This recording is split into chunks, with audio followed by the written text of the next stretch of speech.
Hello lovely viewers.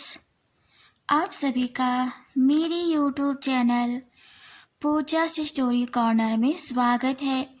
पिछले episode में आपने देखा कि रुद्र के गुंडे रजनी के गांव वालों को जान से मार देते हैं।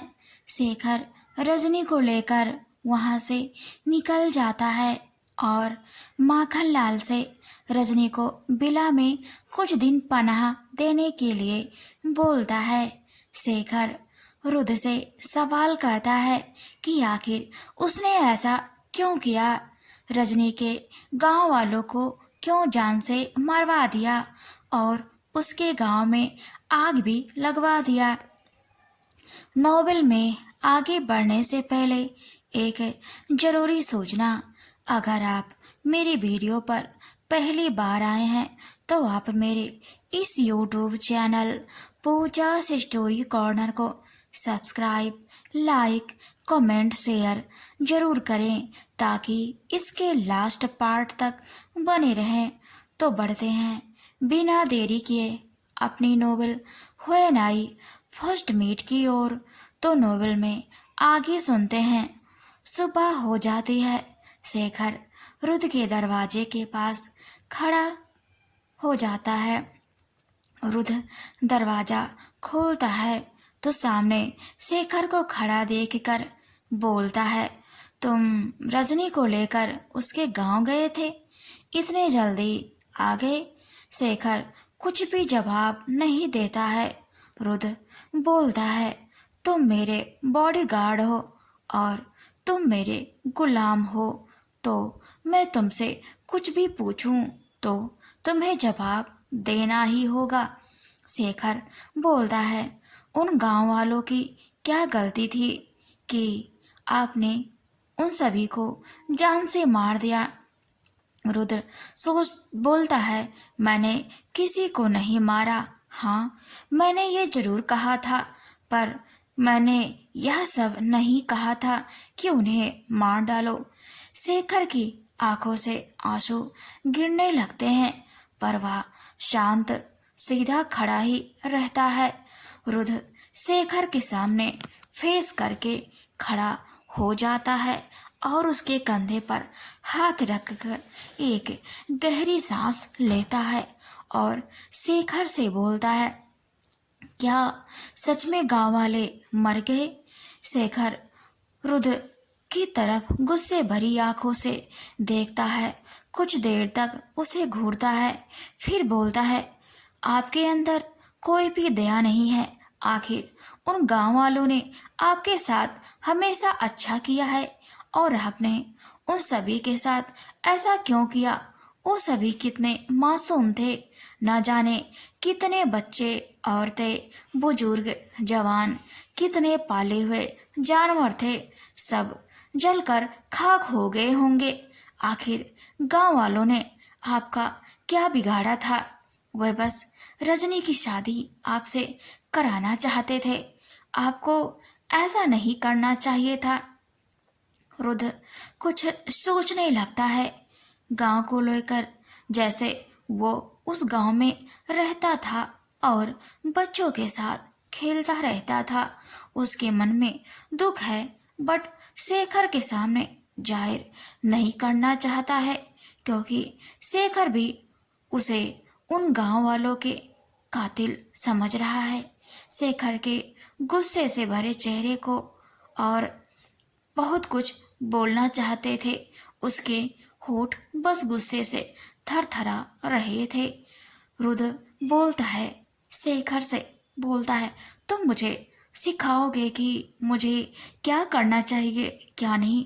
वैसे भी वह गांव मेरे किसी भी काम के नहीं थे। आखिर उन्होंने बहुत कुछ किया है मेरे लिए, तो उन सभी को वहीं पर इज्जत के साथ दफन करने के लिए बोल दो। मैं ये नहीं चाहता था कि वह गांव अब शमशान बन जाए। वैसे भी अब वह गांव तो शमशान बन ही चुका है, तो उसे शमशान ही बने रहने दो। अगर मुझे उस पर कुछ काम करना होगा तो मैं जरूर उस पर काम करूँगा। इतना कहकर रुद्र बोलता है, चलो गाड़ी निकालो, मुझे आज कंपनी चलना है, बहुत सारे काम पेंडिंग है।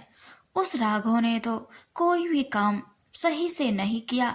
शेखर गुस्से में दीवार पर जोर से मारता है, जिसकी आवाज रुद्र भी सुनता है। बट शेखर रुद्र के साथ कुछ भी नहीं कर सकता है। ये बात रुद्र अच्छे से जानता है। शेखर बिना मन के रुद्र के पीछे पीछे चल देता है और रुद्र को कार में बिठाकर कंपनी के लिए रवाना हो जाता है। वह कार में लगी मिरर से रुद्र को देखता है, जो पैर के ऊपर पैर रखकर कार में ही अखबार पढ़ रहा होता है। रुद्र शेखर की मंशा जान चुका होता है। बस उसे अपने आप को प्रूव करना है कि गांव में उसने ऐसा कुछ भी नहीं करवाया है जिसकी वजह से उसकी बदनामी हो या उसके बिजनेस में कोई रुकावट आए। उधर जब अहाना की आंख खुलती है तो वह देखती है कि राघव उसके पास नहीं है, तो बिस्तर से उठ जाती है। सोचती है, इतनी सुबह यह राघव गया कहाँ। राघव अहाना की सौतेली माँ के साथ कॉल पर बात कर रहा होता है और बता रहा होता है कि उसने खबरी ने बताया कि रुद्र ने अपनी ही मंगेतर रजनी के गांव को शमशान घाट बना दिया है और जोर जोर से हंस रहा होता है कि उसे रुद्र ने जाने अनजाने में बहुत कुछ कर दिया है। फिर वह बताने लगता है कि किसी को कभी पता नहीं चल पाएगा कि रजनी के गांव वालों के मरने के पीछे असल में किसका हाथ है। अहाना की सौतीली माँ बोलती है, मेरे लिए किसी को मारना बहुत बड़ी बात नहीं है, बस रुद्र के गुंडों को कुछ थोड़ा ज्यादा पैसे देने पड़े। वैसे भी वो तो रुपयों के भूखे भेड़िए हैं और उनसे वह यह काम करा लिया। बस ये तो बहुत ज्यादा अच्छा हुआ। अब वह रुद्र खुद एक दिन मेरे सामने घुटने टेकेगा। आना अपनी सौतीली माँ की आवाज सुनती है तो वह अवाक हो जाती है और दीवार में चिपक जाती है और उसकी सांसें तेज तेज चलने लगती है और मन में उमड़ते हुए सवालों के तूफान उसे डरा रहे होते हैं कि आखिर राघव मेरी माँ से क्यों बात कर रहा है। क्या यह मेरी माँ को जानता है और यह क्या बात कर रहा है कि रुद्र ने खुद अपने ही मंगेतर के गांव वालों को मरवा दिया है। पर क्यों? आखिर माँ ने ऐसा क्यों किया होगा? क्या माँ और राघव मिलकर रुद्र को फंसा रहे हैं? आखिर माँ रुद्र से इतनी नफरत क्यों करती है? अब भी उसके पीछे पड़ी हुई है। कहीं राघव को चुन के मैंने कोई गलती कर दी? आहाना के मन में उमड़े हुए सवाल उसके सिर में दर्द देने लगते हैं। वह दबे पांव वहां से वापस मुड़ रही होती है, तभी राघव पीछे से आवाज लगाता है, उधर कोई है क्या?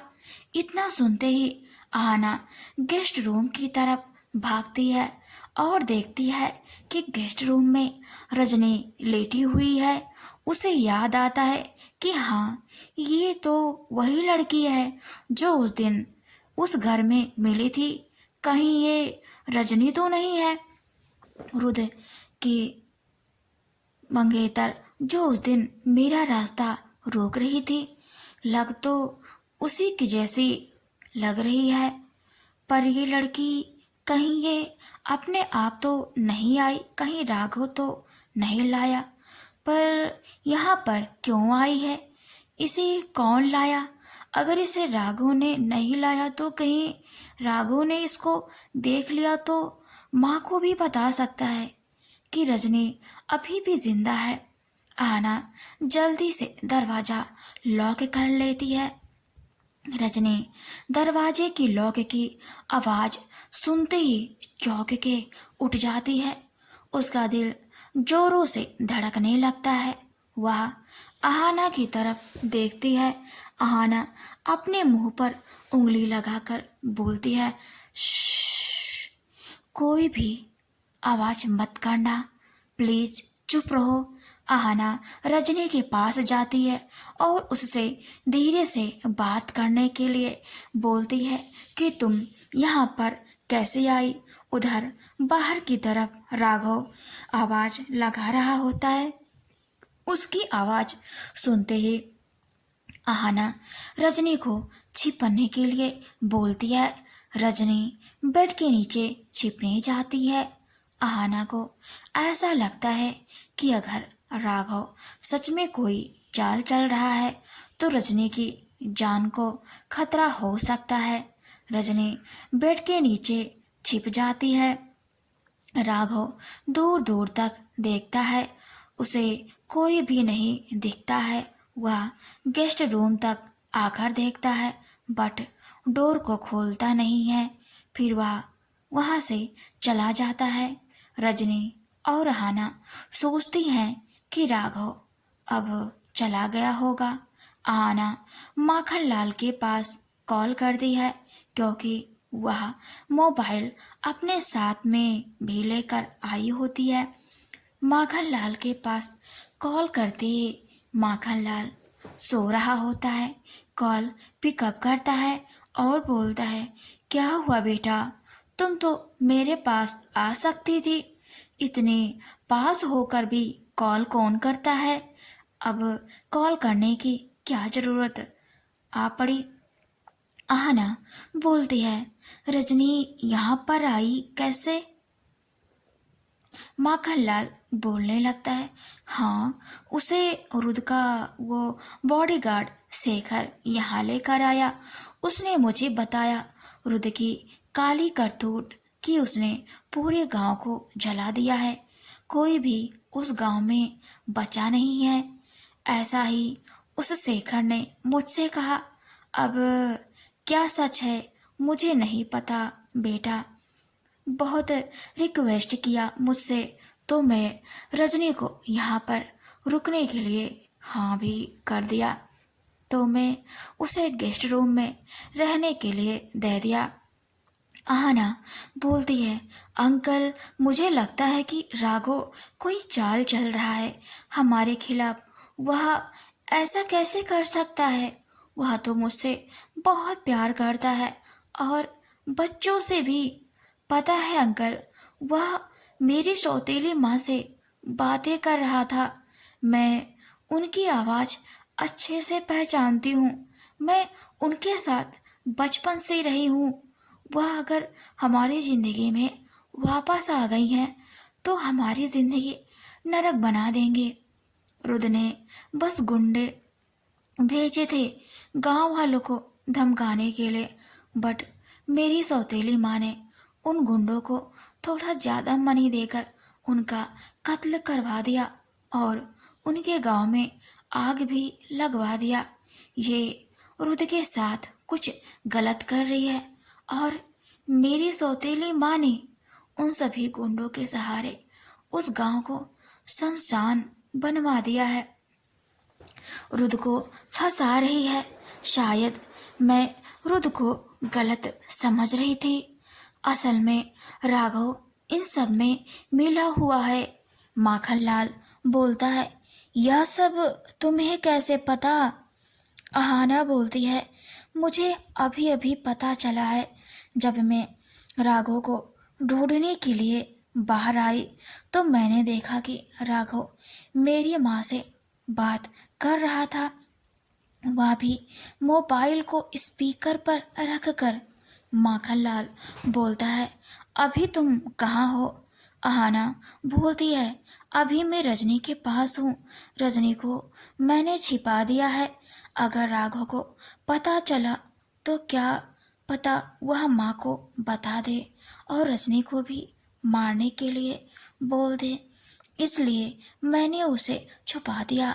माखनलाल बोलता है, ठीक है, मैं राघव को गुमराह करता हूँ, तो तुम उस रूम से बाहर निकलो। मैं उस रूम को बाहर से लॉक लगा देता हूँ। जब हमें काम होगा तो हम लॉक हटा देंगे। आपको मेरी नॉवेल कैसी लगी मुझे कमेंट में ज़रूर बताएं। आगे नॉवेल में हम नेक्स्ट एपिसोड में देखेंगे कि क्या रुद्र समझ पाएगा कि असल विलन कौन है।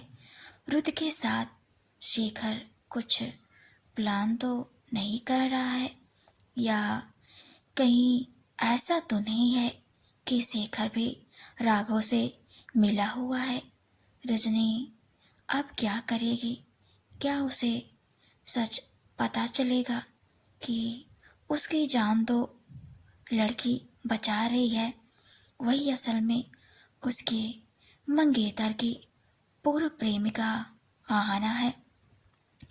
क्या रजनी अपने गांव और अपनी माँ के मरने का बदला लेगी? तो बने रहे मेरे YouTube channel Pooja's story corner में। Thanks for watching, keep supporting.